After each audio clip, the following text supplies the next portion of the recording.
Eskom continues to be unreliable. President Cyril Ramaphosa says the electricity crisis is not only a threat to the economy, but to social progress as well. Delivering his State of the Nation address last night, Ramaphosa said the government is accelerating the implementation of structural reform with a view to modernizing the industry to increase competitiveness. Many people have put their hopes on renewable energy and independent power producers. For reaction to the president's speech, I'm joined by Wido Schnabel, Chairperson of the South African Photovoltaic Industry Association. Thank you very much, Mr. Schnabel, for your time here on All Angles. Now, firstly, of course, I imagine that you welcome some of what the president said yesterday because it will help us socio-economically, especially for those people who still live in squalor. But it's all about the implementation, isn't it? Yeah, I think implementation is one thing, and also, you know, the red tape that we are facing with a lot of those is another thing.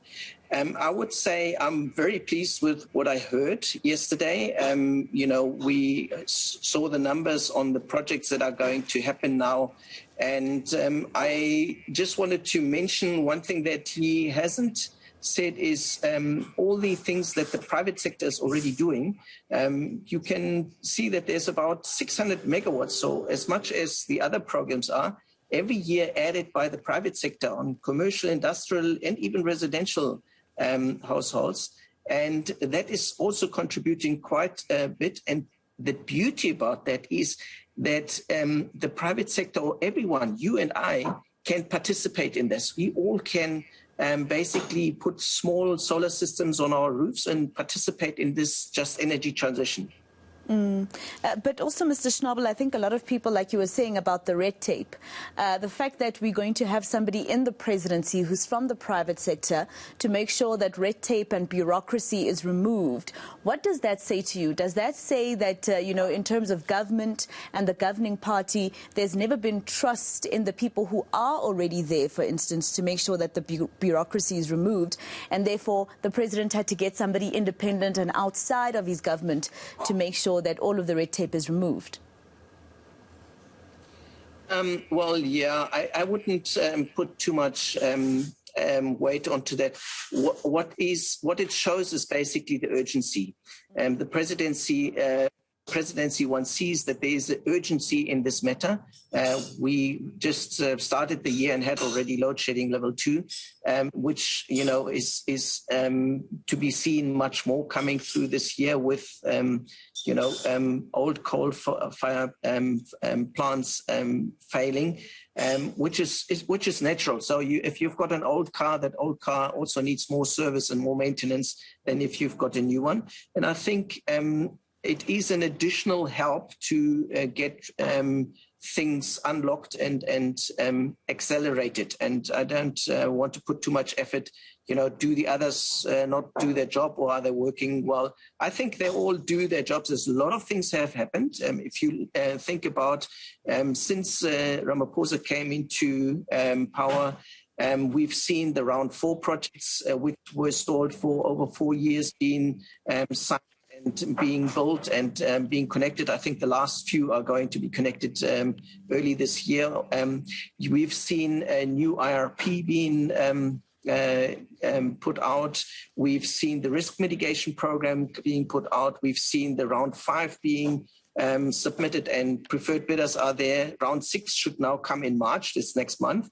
So there's a lot that has happened. The Schedule 2 has been updated, which is the Energy Act, or the portion of that that regulates how these things are connected. So, and by the way, yesterday, the ERA was also gazetted or put out for comment in the new ERA, which clarifies a lot of things in terms of how private sector can put generation plants onto the grid and how things can be wheeled to off-takers. So a lot of things have happened. And so I think this is just an additional thing to fast-track things because, to be honest, we are in a really difficult situation with the electricity supply for South Africa, and we need every electron into the grid that we can get. So my call is for all the South Africans and everybody, build plants, put things into the grid, help Eskom to overcome this period of transition.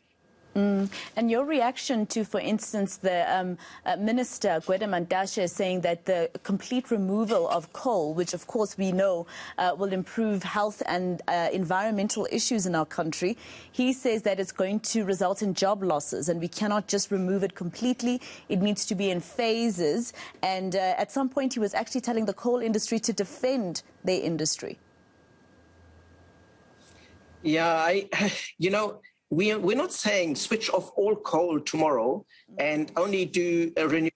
I mean, something like that is anyway coming in phases. So you have to build more capacity and more energy into the system year by year. I mean, we can't replace tomorrow everything. That's never. Nobody asked for that. So it's actually quite a phased approach. Those coal-fired plants that we have will have to run still for a few years in order to get us through this transition period. So that will still be there. Those jobs will still be there. Eskom will have got these systems running, but some of these coal-fired plants have to be retired. They are at end of life. So you have to build now a new one. And by the way, that argument that there is less jobs in renewables than in coal is completely wrong. There's actually more jobs in renewables compared to coal and coal-fired stations. And a typical example, if you take the end product, which is 100 terawatt hours of energy, so that's the stuff you take out of your I would say your plug point to run your stove or your computer and your lights and stuff like that. So if you take the terawatt hours, 100 terawatt hours of energy produced by coal and produced by wind and solar, the difference is actually that in wind and solar, for the same amount of energy, there is about 10,000 jobs more in renewables than in coal. So we're going to see a lot of jobs in the renewable space and also especially in the solar space, where you can build small plants in villages, on residential homes. And that is actually what we are busy with at the moment, also together with to find training programs to reskill people to move from the coal sector into the renewable sector. All of this is at work at the moment, and I think we're going to move to a much healthier energy supply for South Africa. And I'm really looking forward to this exciting time that we make this move. South Africa has also been very well received at the COP26, which was in Glasgow. There was a lot of support for South Africa, and I think we need to use this this movement that is there globally towards renewable energy and grab it with both hands and do it. All right. My theme is always wake up, South Africa. The sun is shining. Take it. Thank you so much for your time here on All Angles. Unfortunately, we have to leave it there. That was Wido Schnabel. He's the chairperson of the South African Photovoltaic Industry Association.